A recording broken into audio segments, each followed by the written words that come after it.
Hello class, this is जोल sir. आप सभी का स्वागत करते हैं हम बच्चों। This is 9th class, chapter number 3 का सेकेंड वीडियो मैं आपको दे रहा हूँ। फर्स्ट वीडियो मिल चुका होगा आपको।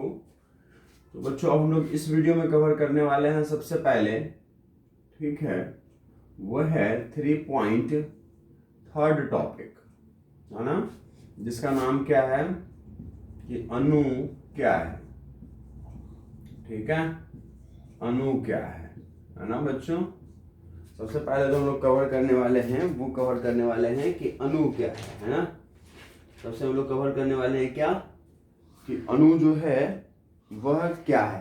3.3 टॉपिक, ठीक है ना, अणु क्या है। तो बच्चों हम पहले बता चुके हैं आपको कि अणु क्या होता है, ठीक है ना। परमाणुओं से मिलकर के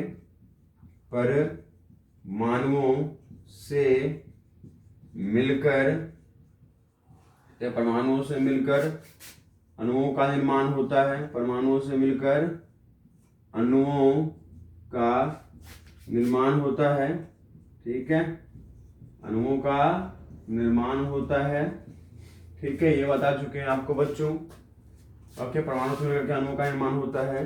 जैसे आप देख सकते हैं कि मैं बताऊं जो है ना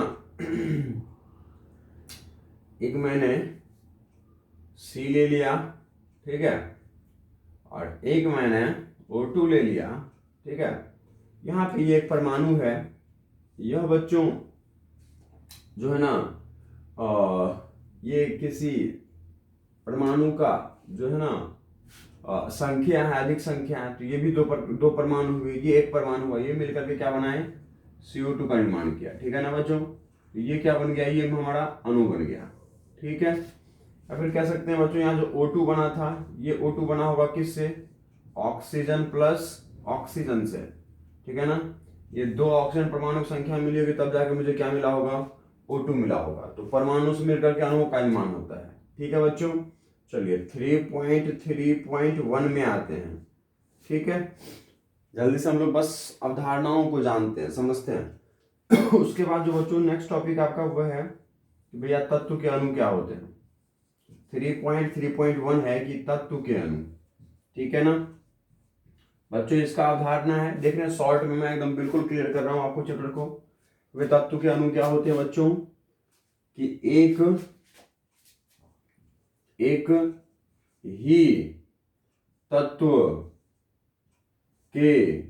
ही तत्व के परमाणुओं से, ठीक है,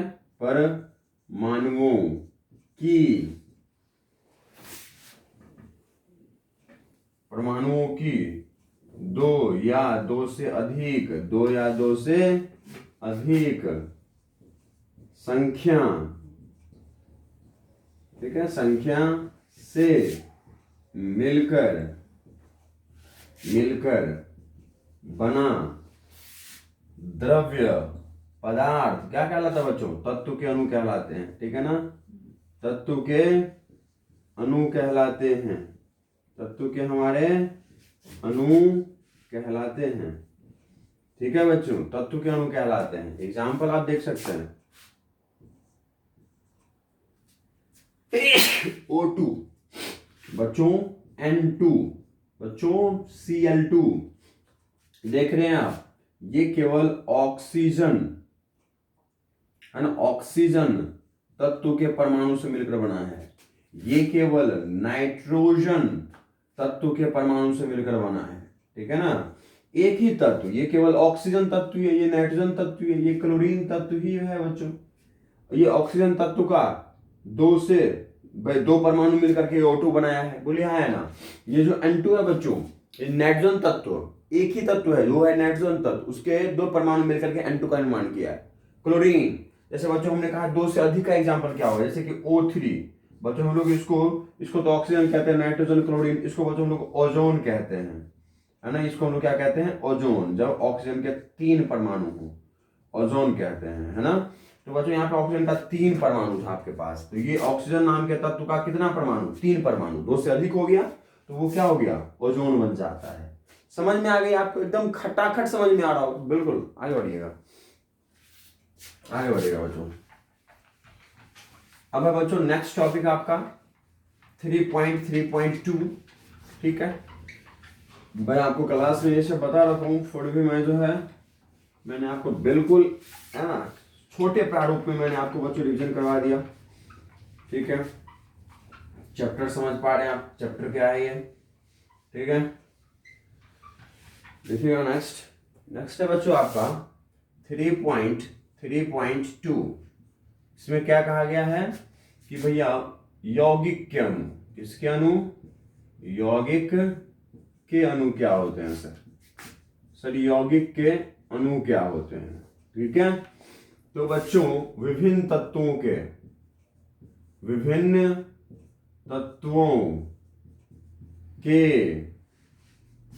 परमाणुओं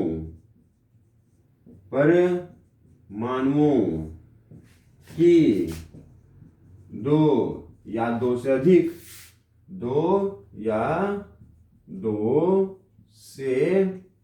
अधिक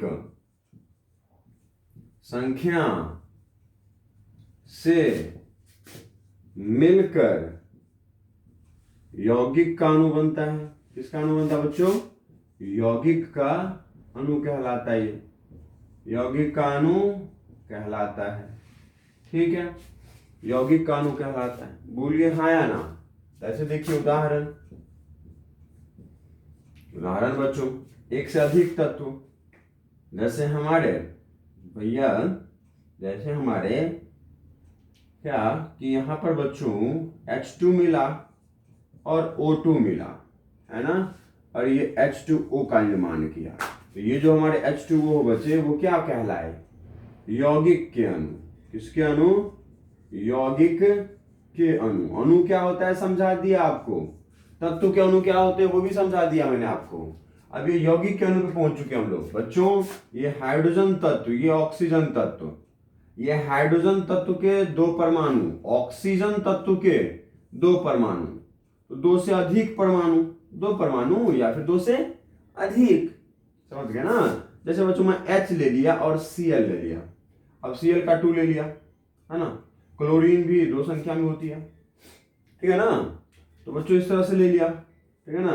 तो किसका निर्माण करेगा, HCl का। तो बच्चों आप देख रहे हैं कि इसमें H2 आएगा, H2 + Cl2 मिलकर HCl बनाएगा। तो बच्चों आप देख रहे हैं इसमें कि किसी एक तत्व का दो परमाणु, दूसरे तत्व का दो परमाणु, दो या दो से अधिक परमाणु तो हैं, लेकिन ये अलग अलग तत्व के हैं। तो इसीलिए अब इससे मिलकर के जो भी हमारे अणु का निर्माण होगा बच्चों, ये जो अणु बना है ये किसके अणु कहलाएंगे, यौगिक के अणु कहलाएंगे। और बच्चों मान लीजिए ऑक्सीजन और ऑक्सीजन से मिलकर के बनाएगा O2, तो इसमें दो परमाणु, और ये भी ऑक्सीजन तत्व का, ये भी ऑक्सीजन तत्व का, और दोनों मिलकर के कितने परमाणु बनाए, दो परमाणु। और किसके, ये भी ऑक्सीजन के तत्व, ये भी ऑक्सीजन के तत्व, तो एक ही तत्व और दो परमाणु, तो दैट मीन्स यह भी अणु है, लेकिन किसके अणु, तत्व के अणु।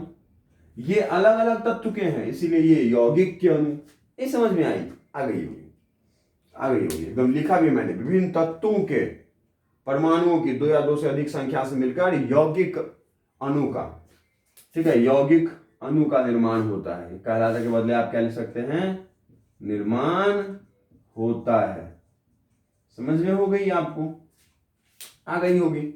ये एग्जाम्पल से भी आप समझ पा रहे होंगे क्या कहना है मेरा। चलिए ठीक है, मैं चाहता हूँ बच्चों सबको। अब बच्चों हम लोग आ रहे हैं इस पर कि आयन क्या है। नेक्स्ट टॉपिक है बच्चों 3.3.3 में आयन क्या है, ठीक है। आयन क्या है, देखिएगा बच्चों, ये आप देखने वाले हैं कौन सा 3.3.3। इसमें आप क्या पूछ रहे हैं कि सर आयन क्या है ना, आयन क्या है सर, आयन क्या है ना। बिल्कुल बच्चों आप पूछ रहे हैं कि सर आयन क्या है ना। तो बच्चों देखो, यौगिक का निर्माण,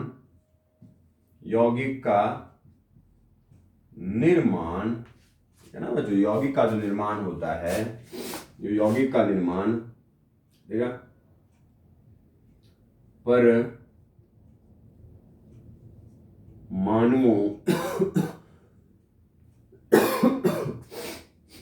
क्या बताओ यौगिक का निर्माण कह लीजिए आप, या फिर कह सकते हैं क्या बच्चों कि ठीक है, भिन्न भिन्न तत्व के परमाणु, बच्चों भिन्न भिन्न तत्व के परमाणु एक निश्चित अनुपात में मिलकर के यौगिक के अणु का निर्माण करता है। ये बात हम लोग जान चुके हैं इससे पहले। फिर उसके बाद है बच्चों की जो यौगिक का निर्माण होता है, ये यौगिक का निर्माण परमाणुओं है ना, परमाणुओं, ठीक है। यौगिक का निर्माण जो है बच्चों वो तत्व से होता है। पता है यौगिक का निर्माण किससे होता है? तत्वों से होता है ना। किससे होता है? तत्वों से होता है। ओके, ठीक है बच्चों, ठीक है ना। यौगिक का निर्माण किससे होता है? तत्वों से होता है ना। किससे होता है? तत्वों से होता है, ठीक है। ओके, अब बच्चों देखेंगे क्या कि जो हमारे पास यह यौगिक मान लीजिए किसका बना हुआ है? धातु एवं अधातु का, धातु एवं अधातु का, ठीक है। तो धातु एवं अधातु जैसे यौगिक, जैसे यौगिक,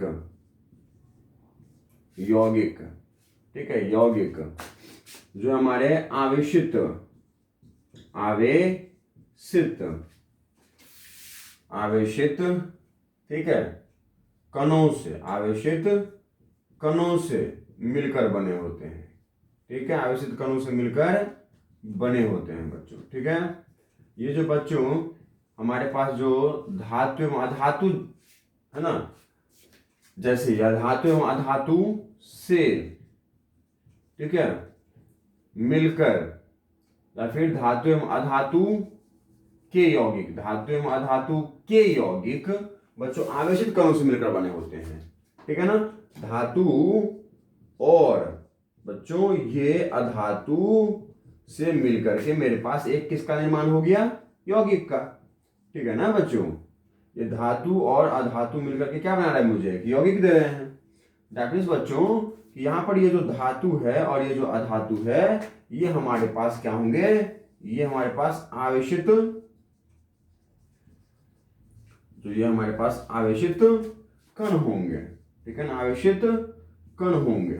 ओके, और ये बच्चों इन आवेशित कणों से मिलकर के है ना इस धातु और अधातु जैसे परमाणु का निर्माण होगा, ठीक है ना।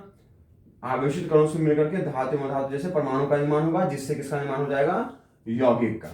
अब बच्चों ये जो आवेशित कण होते हैं ना, ये जो हमारे पास आवेशित कण है, यही आवेशित कण आयन कहलाते हैं। क्या कहलाते हैं बच्चों? आयन कहलाते हैं। ये आवेशित कण जो होते हैं बच्चों, ये क्या कहलाते हैं? क्या कहलाते हैं? आयन कहलाते हैं, ठीक है ना। जैसे देखिएगा मेरे पास एग्जाम्पल है बच्चों, क्या कि NaCl, इससे NaCl बच्चों, यहाँ पर जो Na है वो धातु है, सोडियम धातु होता है बच्चों, और ये जो क्लोरीन देख रहे हैं ना आप, ये बच्चों अधातु है, ठीक है। तो आप देख रहे हैं यह जो यौगिक NaCl का बना है बच्चों, ये यौगिक किससे मिलके बना है? सोडियम से मिलके बना है और क्लोरीन से मिलके बना है। बोलिए यहाँ है ना। तो ये जो धातु और अधातु वाले यौगिक है हमारे, उसमें बच्चों ये धातु एवं अधातु मिलकर के बना है ना। अब बच्चों ये जो है इसको NaCl को हम लोग लिखेंगे क्या कि Na+Cl-, क्या बच्चों? Na+Cl-। तो बच्चों क्या है कि ये आप देख रहे हैं कि किसी तत्व के परमाणु, ये किसके? सोडियम तत्व के परमाणु है। तो किसी तत्व के परमाणु, किसी तत्व के परमाणु पर नेट आवेश है बच्चों, इस पर एक आवेश है बच्चों। आवेश मैंने बताया था क्या कि नेट आवेश होने का मतलब क्या है? आवेश होने का मतलब है बच्चों कि इस पे प्लस का चिन्ह होना या फिर माइनस का चिन्ह होना, बताया होगा आपको, ठीक है ना। किसी भी परमाणु पर प्लस का चिन्ह होना, माइनस का चिन्ह होना, मतलब इस पर आवेश होना होता है, ठीक है। तो ये किसी तत्व के परमाणु है, उस पर नेट आवेश है, तब यह ठीक है बच्चों, आयन कहलाता है। क्या कहलाता है? आयन कहलाता है। ठीक है ना, तब ये क्या कहलाता है बच्चों? आयन कहलाता है। ठीक है, तो हम इसको Na+ को क्या कहने वाले हैं? इस Na+ को हम लोग क्या कहने वाले बच्चों? सोडियम। ठीक है ना, क्या कहने वाले इसको? Sodium, Na, sodium. ठीक है ना, या फिर इसको ऐसे कहने वाले बच्चों, प्लस को हम लोग क्या बोलते हैं? धनात्मक। तो धनात्मक, ठीक है बच्चों, धनात्मक सोडियम आयन। क्या बोलेंगे इसको? धनात्मक सोडियम आयन। ठीक है, क्योंकि बच्चों इस पर कोई ना कोई एक नेट आवेश है, इसीलिए इसका नाम हो जाएगा सोडियम आयन। और सोडियम आयन कैसे है? धनात्मक, तो धनात्मक सोडियम आयन। समझ में आई बच्चों? ये धातु और अधातु से मिलकर के यौगिक का निर्माण हुआ है, जिसमें धातु और अधातु है। तो बच्चों ये जो धातु और अधातु है मेरे, इस पर कोई एक नेट आवेश का निर्माण हो जाएगा। क्यों? क्योंकि बच्चों ये जो दोनों एक दूसरे से मिलेंगे, मिल करके बनेंगे, तो बच्चों ये सोडियम एक सोडियम को एक इलेक्ट्रॉन देना पड़ेगा। किसको? एक क्लोरीन को। देखा यहाँ पर 2 क्लोरीन है बच्चों, तो यहाँ से सोडियम से 2 इलेक्ट्रॉन लेगा ये। तो 2, सोडियम तो एक ही है, तो फिर 2 कैसे लेगा? तो देखेंगे अभी हम लोग। लेकिन ये क्लोरीन बच्चों, ये एक सोडियम है, तो एक इलेक्ट्रॉन क्लोरीन को देगा। क्लोरीन ले रहा है इलेक्ट्रॉन। आपको पता है लेने वाला जो परमाणु है, इलेक्ट्रॉन लेने वाला परमाणु के ऊपर में नेट आवेश कौन सा आता है? माइनस वाला, ये भी पता है आपको। और बच्चों ऐसा परमाणु जो इलेक्ट्रॉन देता है, उसके ऊपर में किसका निर्माण होता है? धनात्मक आयन का निर्माण होता है। इसीलिए बच्चों Na+ को हम लोग क्या बोलेंगे? धनात्मक सोडियम आयन। और बच्चों ये जो Cl- है हमारा, उसको हम लोग क्या बोलेंगे? तो माइनस का मतलब क्या होता है? ऋणात्मक। बोलिए हाँ या ना? ऋणात्मक। और क्लोरीन को क्या बोलेंगे बच्चों? क्लोराइड। ठीक है, क्लोरीन आयन नहीं बल्कि क्लोराइड आयन। ठीक है, इस तरीके से समझ में आई यह बात सब? आपको समझ में आई? नहीं आया होगा तो वीडियोस को फिर से पीछे करके देखिएगा जो मैंने इसमें बताया है। ठीक है, तो ये बच्चों आयन क्या होते हैं, ये आपने देखा क्या कि है ना, ये हमारे धातु एवं अधातु वाले जो यौगिक हैं, उसमें जो है बच्चों, है ना, आवेशित कण से मिलकर के ये बनता है। ठीक है ना, धातु एवं अधातु के यौगिक, क्योंकि धातु वाले इलेक्ट्रॉन देते हैं किसको? अधातु को देते हैं बच्चों। तो इसीलिए ये जो धातु और अधातु है ना, ये किसकी तरह काम करने लगता है? आयन की तरह। ठीक है ना, ये आयनिक परमाणु बन जाते हैं, आयन परमाणु का निर्माण कर देता है। तो ये परमाणु क्या बन गया? आयन वाला। कैसे? देखो, सोडियम एक परमाणु था, तो ये सोडियम आयन, ये परमाणु आयन हो गया ना। कैसा वाला? धनात्मक वाला, तो धनात्मक सोडियम आयन। क्लोरीन भी एक परमाणु है बच्चों, कैसा? ऋणात्मक, तो ऋणात्मक परमाणु आयन कह लो, या फिर ऋणात्मक क्लोराइड आयन कह लो। समझ में आई बात? ठीक है बच्चों, आगे देखिएगा। उम्मीद करते हैं जो मैं समझाने की कोशिश कर रहा हूं समझ पा रहे होंगे आप। नहीं समझ में आ रही है बच्चों तो आप मुझे कमेंट करके बता सकते हैं। अगर आ रही है तो आप समझें, नहीं आ रही तो आप वीडियोस को बार बार देखें, समझ में आ जाएगी। और जो कहा जा रहा है उनको समझिए।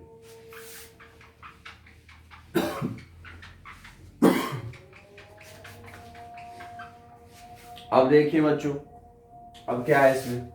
अब है कि बच्चों ठीक है, परमाणुओं का ऐसा समूह, परमाणुओं का ऐसा समूह जिस पर, ठीक है ना, जिस पर नेट आवेश रहता हो, नेट आवेश रहता है, वह भी ठीक है ना, वह भी बच्चों परमाणु आयन कहलाते हैं। ठीक है ना, वो क्या कहलाते हैं? परमाणु आयन कहलाते हैं। ठीक है ना, परमाणु आयन कहलाते हैं। ठीक है ना, क्योंकि बच्चों वहां पर जो है ना, परमाणुओं के, हम ऐसा कहें कि परमाणुओं के आयन कहलाते हैं, परमाणुओं के आयन कहलाते हैं। क्योंकि बच्चों इसमें एक ही परमाणु तो नहीं है ना, इसमें परमाणुओं की अधिक संख्या है। जैसे बच्चों आप सबको पता है कि OH बता रखा है ऐसा आपको इससे पहले, OH है बच्चों हमारे पास, तो इसमें एक ही परमाणु नहीं है, ऑक्सीजन भी है और हाइड्रोजन भी है या नहीं है? इसमें बच्चों 2 परमाणु है, उस 2 परमाणु के ऊपर में जो बच्चों नेट आवेश होता है वो होता है माइनस का। क्या होता है? माइनस का। कितना माइनस? -1, एक माइनस है बच्चों इस पर। तो बताओ ये परमाणुओं का क्या हुआ? एक परमाणु नहीं, उसमें परमाणुओं का भाई आयन बनाता है। तो ये बच्चों किसका आयन बना? परमाणुओं का। आयन क्यों बना? आयन क्यों बना बच्चों? समझ में आई? आयन क्यों बचा? क्योंकि उस पर एक नेट आवेश विद्यमान रहता है। क्या कहा हमने? आयन इसलिए कहला रहे हैं ये परमाणुओं के आयन, क्योंकि परमाणुओं का ऐसा समूह, ये परमाणु का एक ऐसा समूह है जिस पर नेट आवेश, कोई ना कोई प्लस या माइनस का आवेश आ जाता है बच्चों, इसीलिए हम लोग उसको क्या कहते हैं? आयन कहते हैं। ठीक है, समझ में आई? समझ में आ गया कि आयन का निर्माण कैसे होता है? या तो कोई परमाणु के ऊपर में कोई नेट आवेश विद्यमान होगा, या फिर परमाणु के समूह पर कोई ना कोई नेट आवेश विद्यमान होगा, तो यह क्या कहलाएगा बच्चों? आयन कहलाएगा। ठीक है ना? और हमने कहा था कि धातु एवं अधातु वाले अगर कोई यौगिक है बच्चों, तो उसमें उपस्थित ये जो धातु और अधातु है वो किसकी तरह काम करते हैं? आयन की तरह काम करते हैं। वो आयनिक परमाणु बन जाते हैं, आयन का परमाणु बन जाता है। अभी भी एग्जाम्पल देखा था हमने, ठीक है ना? तो बच्चों जैसे मान लो कि आप यहाँ पर NaOH का निर्माण कर रहे हो, ये मान लो आपके पास ये यौगिक है बच्चों, NaOH है, तो ये बच्चों मिलकर के बना होगा किससे? Na+ और OH- से। ठीक है बच्चों, ये जो आपका है ये आपके धातु की तरह कार्य करेगा। ठीक है, ये बच्चों आपका धातु की तरह कार्य करेगा। ठीक है, ये बच्चों आपके क्या कहलाएंगे? धनात्मक सोडियम आयन। ये क्या कहलाएंगे बच्चों? ऋणात्मक OH को बच्चों हाइड्रोक्साइड बोलते हैं, ऋणात्मक हाइड्रोक्साइड आयन। बोलो, कहलाएंगे ऋणात्मक हाइड्रोक्साइड आयन। तो बच्चों ये आयन का निर्माण कर रहा है, दैट मीन्स कि इस परमाणु पर कोई एक नेट आवेश आ जा रही है, इसलिए आयन का निर्माण करता है। और फिर ये धातु आयन और अधातु आयन मिलकर के किसका निर्माण करते हैं? ये हमारे पास धातु अधातु के यौगिक का निर्माण करता है। समझ में आ गई बच्चों? चलिए ठीक है, यह समझ में आ रही होगी बच्चों, कोई तकलीफ नहीं है यहां तक समझने में आपको? पक्का नहीं है? चलिए इन सबको बिठाया जाए, आगे बढ़ा जाए। उम्मीद करते हैं समझ में आ रही होगी।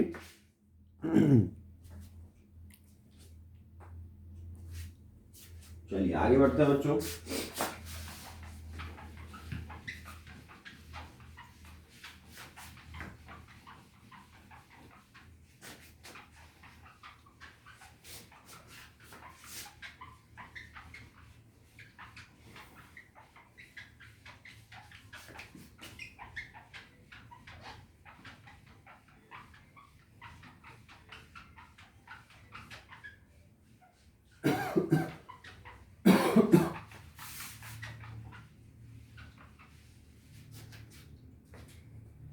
देखिए बच्चों, क्या यह आयन कहलाए बच्चों? आयन है ना, आयन को बच्चों दो प्रकृति का माना गया, दो प्रकृति का होता है। ठीक है, दो प्रकृति का ठीक है, दो प्रकृति का होता है बच्चों। आपको पता है कौन सा? एक तो हमारे पास ऋणावेशित, ठीक है, एक तो ऋणावेशित आयन होते हैं, अभी भी देखा था हमने। और एक कौन सा होता है बच्चों? धनावेशित आयन होता है हमारे पास, है ना? कौन सा होता है? धनावेशित आयन होते हैं हमारे पास, ठीक है ना? धनावेशित आयन होते हैं। ओके, एक हमारे पास ऋणावेशित आयन होता है बच्चों, ठीक है? ऋणावेशित आयन होता है, एक धनावेशित आयन होता है। ऋणावेशित आयन का निर्माण कैसे होता है बच्चों? इलेक्ट्रॉन खो करके, इलेक्ट्रॉन खोकर, ठीक है ना? ठीक है, इलेक्ट्रॉन खो देगा तो ये ऋणावेशित आयन का निर्माण करेगा, और फिर ये ऋणायन कहलाएगा बच्चों। क्या कहलाएगा? ऋणायन। ठीक है, ऋण प्लस आयन देखिए, ऋण प्लस आयन, ऋण प्लस आयन, ऋण का मतलब ऋणात्मक चिन्ह वाले आयन क्या कहलाएंगे? ऋणायन कहलाएंगे। ठीक है ना? तो एक ऐसा बच्चों परमाणु जिस पर में माइनस का चिन्ह बन चुका है, दैट मीन्स कि ऋणावेशित हो चुका है, और ऐसे बच्चों हम लोग को, ऐसे परमाणु आयन बन जाएंगे, और ऐसे आयन कौन से आयन कहलाएंगे? ऋणायन कहलाएंगे। उसी तरह से बच्चों धनावेशित आयन वाले भैया जो परमाणु होंगे उसके ऊपर में क्या हो जाएगा? तो ये धनावेशित आयन कब बनेगा? ठीक है ना बच्चों? ये ऋणावेशित कब होगा? जब इलेक्ट्रॉन पाएगा ना बच्चों, इलेक्ट्रॉन पाएगा। ठीक है, और धनावेशित का निर्माण कब होगा? जब इलेक्ट्रॉन खोएगा। ठीक है ना, कोई परमाणु इलेक्ट्रॉन खो देता है। ठीक है बच्चों, ये पता है आपको? और फिर बच्चों जैसे ही इलेक्ट्रॉन खो देगा तो यह किसका निर्माण करेगा, किसका निर्माण करेगा, धन आयन का, ठीक है ना बच्चों। ऐसे परमाणु जिसके ऊपर में प्लस का चिन्ह आ चुका है, दैट मीन्स वह धनावेशित हो चुका है। तो ऐसे परमाणु जिसके ऊपर में धन चिन्ह बन चुका है वो अब आयन बन जाएगा, और आयन बनने पर वो क्या कहलाएगा, अब धनायन कहलाएगा। पकड़ रहे हो मेरी बातों को, नहीं पकड़ रहे हो, नहीं आ रही है समझ में? अब क्या करें, हम समझा रहे हैं, नहीं समझ में आ रही है तो चलिए आगे बढ़िए बच्चों। तो उम्मीद करते हैं यह भी समझ में आ गई होगी आपको। अब हम लोग देखते हैं बच्चों क्या कि अब हम लोग देखेंगे बच्चों, देखिएगा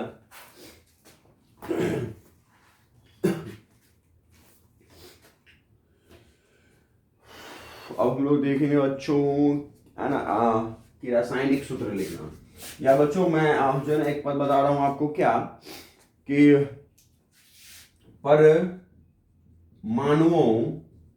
परमाणुओं या बच्चों नोट करके समझ सकते हैं आप, ठीक है ना, नोट करके समझ सकते हैं आप कि परमाणुओं का एक ऐसा समूह, परमाणुओं का एक ऐसा समूह, ठीक है, जिस पर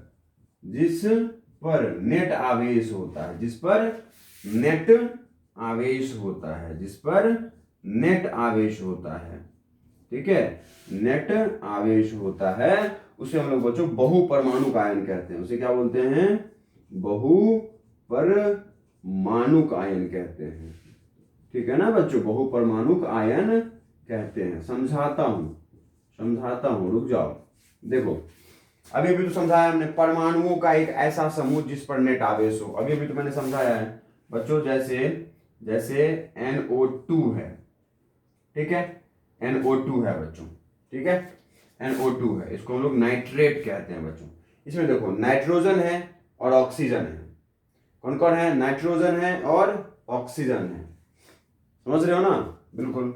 जैसे CO2 है, ठीक है, जैसे CO3 है बच्चों, CO2 के बदले CO3 लो, इसको हम लोग कार्बोनेट कहते हैं, ठीक है, कार्बोनेट कहते हैं। ओके, तो बच्चों यह हमारे पास क्या है, परमाणु का समूह है। देखो एक से अधिक तत्व के परमाणु है, ठीक है ना, परमाणुओं का एक ऐसा समूह, ठीक है, ये नाइट्रोजन है और ये ऑक्सीजन है ना। ये बच्चों NO2 जिसको हम लोग क्या बोलते हैं, नाइट्रेट, ठीक है ना। उसके बाद बच्चों लोग CO3 को क्या बोलते हैं, कार्बोनेट, क्या बोलते हैं, कार्बोनेट, ठीक है ना, क्या बोलते हैं उसको, कार्बोनेट। तो ये बच्चों ये जो NO3 हमारे, ये CO3 जो हमारे, ये जो है ना, ये इसके ऊपर में एक नेट आवेश होता है बच्चों। कार्बोनेट के ऊपर में 2 माइनस होता है, कार्बोनेट के ऊपर में कितना होता है, 2 माइनस, ठीक है ना। और बच्चों ये जो आप NO2 देख रहे हो, या फिर इसको हम लोग NO3 भी लिख सकते हैं, NO3 नाइट्रेट। बच्चों इसके ऊपर जो है ना नेट आवेश होता है वो होता है -1 का, ठीक है। नाइट्रेट NO3 के ऊपर में -1 होता है बच्चों, -1 मतलब सीधा आप माइनस लिख सकते हैं। और बच्चों CO3 के ऊपर में कितना माइनस होता है, 2 माइनस होता है, ठीक है।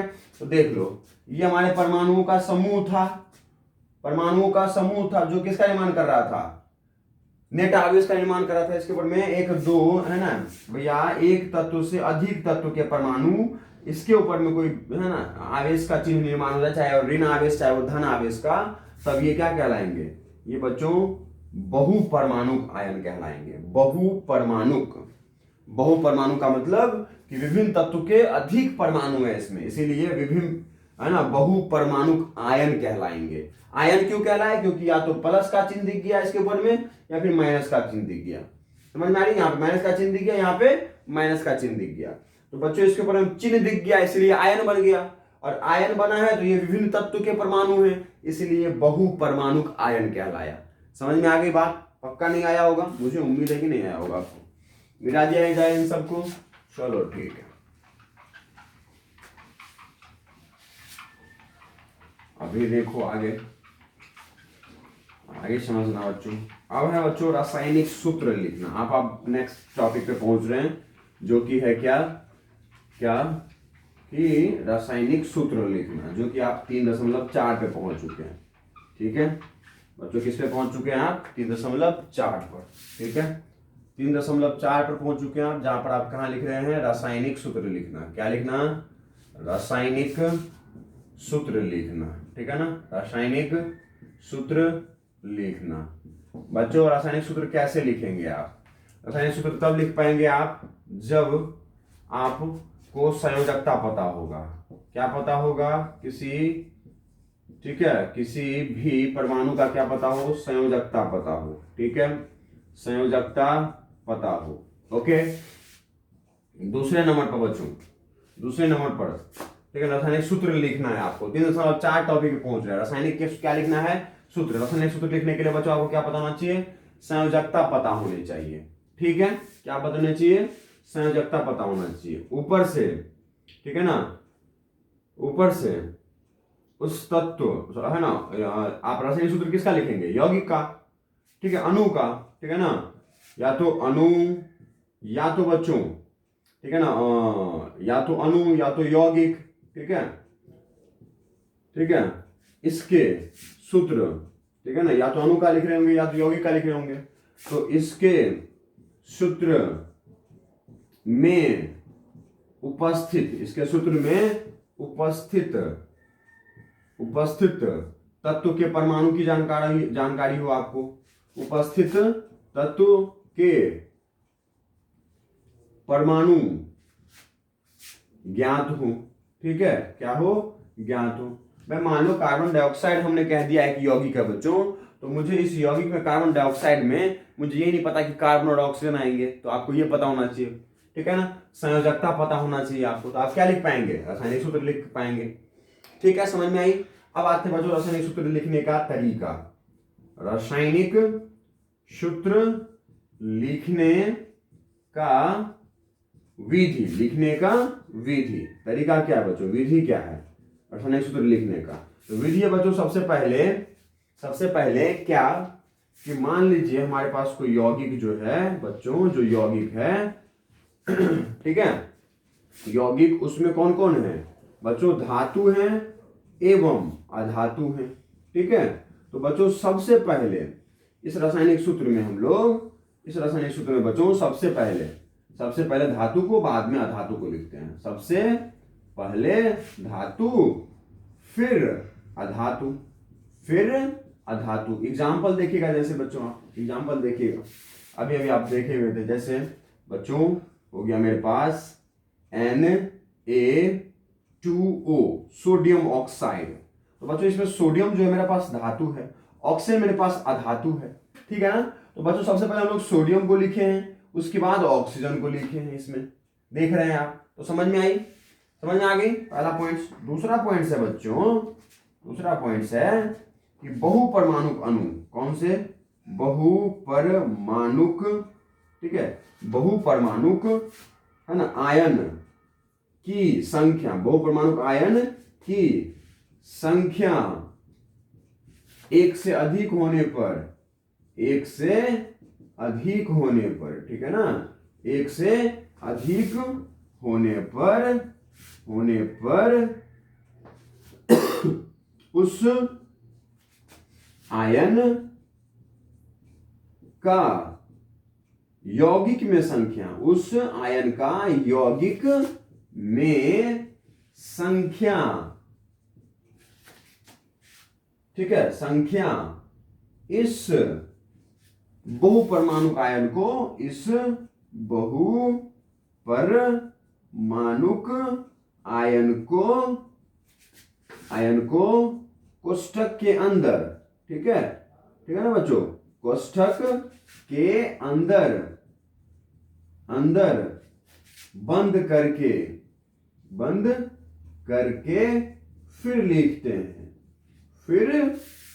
हैं, समझ में आ गई बात आपको, फिर लिखते हैं हम लोग, समझ में आ गई बात, उम्मीद करते हैं समझ में आ रही होगी। फिर लिखते हैं हम लोग, है या नहीं है, कोई दिक्कत, बिल्कुल फिर लिखते हैं। जैसे एग्जांपल देखिएगा बच्चों, जैसे एग्जांपल देखिएगा, एन जैसे देख लो बच्चों, Mg है हमारे पास, Mg और फिर OH और उसका होल ट्वाइस। तो बच्चों यहां पर जो हमारे बहुपरमाणुक आयन क्या होते हैं, बहुपरमाणुक आयन क्या होते हैं ये पता है आपको बच्चों, OH के ऊपर में माइनस का चिन्ह होता है, माइनस का चिन्ह होने के कारण ये क्या बन गया, आयन बन गया। इस आयन में विभिन्न तत्व के परमाणु हैं, इसीलिए क्या हो गया ये बच्चों, बहुपरमाणु। नहीं समझ में आती ये सब सारी बातें, बहुपरमाणु का आयन। तो बच्चों इस वाले यौगिक में हमारे पास क्या था, बहुपरमाणु का आयन था, बहुपरमाणु आयन थे। इस बहुपरमाणु आयन का अगर संख्या एक से अधिक हो बच्चों, तो ऐसे नहीं है कि ऐसे लिख देंगे बिना ब्रैकेट में बंद किए हम लोग इसको ऐसे लिख दिए, गलत है ये लिखना, समझ गए ना। तो आप बहुपरमाणु आयन जो है उसको ब्रैकेट के अंदर बंद कीजिए, कोष्टक के अंदर बंद कीजिए और फिर उसकी संख्या लिखिए, अगर वो एक से अधिक संख्या है बहुपरमाणु आयन का। तो समझ में आ गई बात। तो इस यौगिक में इस तरीके से लिखिए। तो ये होता है रासायनिक सूत्र लिखना किसी का। अगर मेरे को मैग्नीशियम हाइड्रोक्साइड का जो फॉर्मूला लिखना है तो मैं इस तरीके से लिखूंगा। समझ में आई ना बात, बिल्कुल समझ में आ रही होगी आपको, ये सब सारी बातें समझ में आती होगी मुझे लगता है, ठीक है। ओके ओके बच्चों, और तीसरा ये लिख सकते हैं बच्चों, क्या क्या कि है ना, ऐसे, ठीक है, ऐसे आयन जो है ना एक ही तत्व के परमाणु से बने हो, एक ही तत्व के, है ना, तीसरा पॉइंट है, एक ही तत्व के परमाणु से, एक ही तत्व के परमाणु से, ठीक है ना, मिलकर बना हो, तब आप संख्या बिना कोष्टक के अंदर लिख सकते हैं। तो आप संख्या बिना कोष्टक के अंदर लिख सकते हैं, ठीक है ना, बिना कोष्टक के अंदर लिख सकते हैं। जैसे एग्जांपल बच्चों, एग्जांपल देख सकते हैं आप, ठीक है ना। अभी हमने देखा था कि Na है ना, Na2O। तो बच्चों आपको पता है यहाँ पर जो ऑक्सीजन है, इस ऑक्सीजन के ऊपर में पता है आपको बच्चों किसका चिन्ह होता है, 2 माइनस का चिन्ह होता है। किसका चिन्ह होता है, 2 माइनस का। बच्चों अगर कहीं ऑक्सीजन लिखा हुआ है तो यह 2 माइनस का चिन्ह होता है। तो क्योंकि माइनस का ऋणात्मक चिन्ह है और ये मेरे पास परमाणु है, तो इसीलिए ये परमाणु पर अगर कोई ऋणात्मक चिन्ह हो गया तो ये क्या बन जाएगा बच्चों, आयन बन जाएगा। और ये कितने तत्व के परमाणु है, एक ही तत्व, ऑक्सीजन नाम के तत्व का ये परमाणु है, बोलिए हाँ या ना। इसीलिए बच्चों फिर इसकी संख्या को आप, है ना, जैसे मान लीजिए मेरे पास, जैसे मान लीजिए कि मैं इसके बाद अगर मैं लिखूं Mg2O2 मैग्नीशियम ऑक्साइड, तो बच्चों इस बार देखिएगा इसका संख्या हमने बिना कोष्टक में बंद करके लिखा है, आया नहीं है। तो इस तरीके से आप लिख सकते हैं, कर सकते हैं, ठीक है, ठीक है बच्चों। चलिए तो इन सबको मिटाया जाए, समझ में आ रही होगी आपको, उम्मीद करते हैं समझ में आ रहा होगा, ठीक है, उम्मीद करते हैं बच्चों समझ में आ रहा होगा, ठीक है, उम्मीद करते हैं समझ में आ रहा होगा ये सब सारी बातें जो मैंने आपको समझाया है, ठीक है। तो बच्चों अब हम लोग क्या करते हैं, अब हम लोग लिखेंगे सरलतम यौगिक के सूत्र लिखना। किसके, सरलतम यौगिक। अब हम लोग बच्चों जो इसमें जो 3.4.1 है बच्चों, वो है कि सरलतम, कौन से, सरलतम यौगिक का सूत्र। किसके, सरलतम यौगिक का सूत्र। इसमें कैसे करते हैं बच्चों, पहला प्रोसेस है कि जो आपको पता है कि उसमें कौन सा तत्व उपस्थित है उसका नाम लिख दीजिए। जैसे मैंने बच्चों हाइड्रोजन लिख दिया और क्लोरीन लिख दिया, ठीक है। फिर उसके ठीक नीचे बच्चों उसका संयोजकता लिख दीजिए। भैया हाइड्रोजन का संयोजकता कितना होता है, 1, किसमें, प्लस में भी होता है। और फिर क्लोरीन का संयोजकता कितना होता है, 1 बच्चों माइनस में होता है, ठीक है। तो किसी रासायनिक सूत्र लिखने के लिए बच्चों, किसका रासायनिक सूत्र लिखना है मेरे को, किसका लिखना है, सरलतम यौगिक सूत्र। भाई एक सरल यौगिक क्या होता है बच्चों, जिसमें केवल, ठीक है ना, जिसमें केवल 2, है ना, 2 तत्व के परमाणु शामिल हो, 2 तत्व के परमाणु, केवल 2 तत्व के बच्चों, ठीक है ना, तो सरलतम यौगिक कहलाता है। तो यहाँ पे हाइड्रोजन ले लिया, क्लोरीन ले लिया। हाइड्रोजन का 1 होता है बच्चों, क्लोरीन का 1 होता है। तो मैंने प्रोसेस क्या बताया, पहले आप जो तत्व पता है आपको कि इस यौगिक में कौन से तत्व उपस्थित होते हैं, वो उसका नाम लिख दीजिए आप, और फिर उसके संयोजकता कितनी होती है उसको नीचे लिख दीजिए। ये बच्चों क्या है, इसका ये संयोजकता है, बोलिए हाँ या ना। और फिर इसको क्रॉस गुना कर दीजिए और लिख दीजिए आगे। हाइड्रोजन को लिखिए किसके साथ, 1 के साथ संख्या में। क्लोरीन को लिखिए किस संख्या के साथ, 1 के साथ। तो इस तरह से ये क्या बन जाएगा बच्चों, HCl। समझ में आ गई बात, कंफर्म। पक्का। अब जैसे देखिए दूसरा एग्जांपल देखिएगा बच्चों, दूसरा एग्जांपल देखिएगा जैसे जैसे बच्चों क्या H और O, बच्चों हाइड्रोजन का सांद्रता कितना होता है, 1 होता है, प्लस में होता है। ऑक्सीजन का बच्चों 2 माइनस में होता है।